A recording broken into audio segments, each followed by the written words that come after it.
పవర్లోకి వచ్చి రెండేళ్లవుతుంది. ఇక మిగిలింది రెండేళ్లే. చివరి ఏడాది ఎలాగూ ఎలక్షన్ బిజీనే.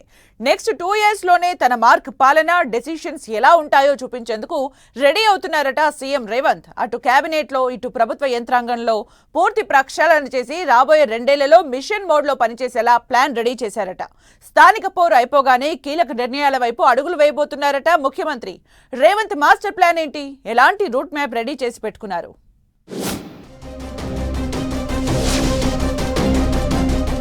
కేబినెట్లో ప్రభుత్వంలో ఇక రేవంత్ మార్క్, మంత్రివర్గ ప్రక్షాళన, పని చెయ్యని అధికారుల మార్పు, న్యూ ఇయర్ లో న్యూ డెసిషన్స్, తన మార్కు ఉండేలా ప్లాన్, సంక్రాంతి దాటగానే కీలక నిర్ణయాలు ఉంటాయని టాక్.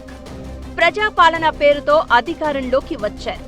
డిసెంబరు 9తో రెండేళ్ల పాలన అయిపోతుంది. ఇప్పటిదాకా ఎలా నడిచిందో, అధికారులు మంత్రులు ఎలా పని చేశారో, ఏం జరిగిందో తెలియదు. ఇక మార్పు జరగాల్సిందే.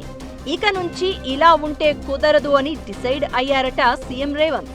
రాబోయే రెండేళ్లు చాలా కీలకమని భావిస్తున్న ఆయన మంత్రివర్గ ప్రక్షాళన, అధికార యంత్రాంగంలో కీలక మార్పులు చేపట్టేందుకు రెడీ అవుతున్నారట. ఈ రెండేళ్లలో క్యాబినెట్లోని పలువురు మంత్రుల తీరు ఎన్నోసార్లు రచ్చకెక్కింది.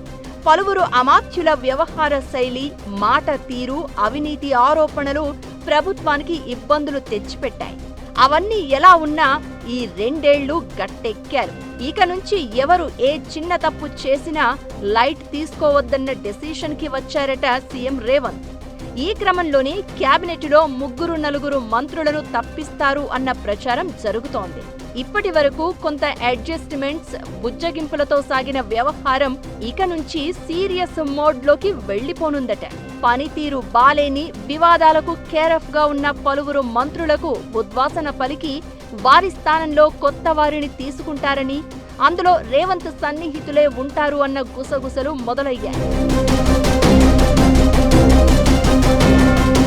అటు ప్రభుత్వం యంత్రాంగంలో కూడా చేంజెస్ చేసేందుకు ఫైళ్లు రెడీ చేసి పెట్టుకున్నారట సీఎం. మంత్రుల మాట వినని అధికారులు, ప్రభుత్వ కార్యక్రమాలను ప్రజల్లోకి తీసుకెళ్లని ఆఫీసర్లను, విధుల్లో నిర్లక్ష్యం చేసిన ఐఏఎస్లను పక్కన పెట్టే ఆలోచన చేస్తున్నారట.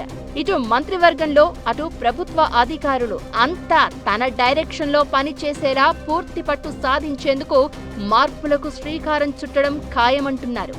రాబోయే రెండేళ్లు పూర్తిగా తన నిర్ణయాలు ఇంప్లిమెంట్ అయ్యేలా, తన టీంకు అధికారాలు కట్టబెట్టేలా ఎన్నికలను దృష్టిలో పెట్టుకుని తన వర్క్ స్టైల్ను మార్చేయబోతున్నారట రేవంత్. న్యూ ఇయర్ లో సంక్రాంతి తర్వాత కీలక డెసిషన్స్ తీసుకుంటారని అంటున్నారు. కాంట్రవర్సీలకు కేరఫ్ గా ఉంటున్న మంత్రులను తప్పించి తన డైరెక్షన్లో పనిచేసే వారికి పట్టం కట్టబోతున్నారట సీఎం రేవంత్. రాబోయే రెండేళ్లలో తీసుకునే నిర్ణయాలే ప్రభుత్వ పనితీరుకు గీటురాయిగా ఉంటాయని, మళ్లీ అధికారంలోకి రావాలంటే నెక్స్ట్ 2 years చాలా కీలకమని భావిస్తున్నారట. అందుకోసం సీరియస్ డెసిషన్స్ తీసుకునేందుకు అధిష్టానం నుంచి కూడా ఇప్పటికే క్లియరెన్స్ తీసుకున్నారని చెప్తున్నారు. 6 గ్యారంటీల్లో మరికొన్ని స్కీమ్స్ ను త్వరలో ఇంప్లిమెంట్ చేయాలని ప్లాన్ చేస్తున్న ముఖ్యమంత్రి అవి సరిగ్గా గ్రౌండ్ అయ్యేలా పనిచేసే అధికారులకే బాధ్యతలు ఇవ్వబోతున్నారట. ఎన్నిసార్లు చెప్పినా మారని సీనియర్ ఐఏఎస్లను కూడా పక్కన పెట్టి అవసరమైతే జూనియర్లకు కీలక పోస్టులు కట్టబెట్టి పని చేయించుకోవాలని డిసైడ్ అయ్యారట. రేవంత్ మార్క్ డెసిషన్స్ ఎంతవరకు వర్కౌట్ అవుతాయో, మంత్రుల్లో ఉద్వాసన ఎవరికో, ఎమ్మెల్యేల్లో పెద్దపీట ఎవరికో వేచి చూడాలి మరి.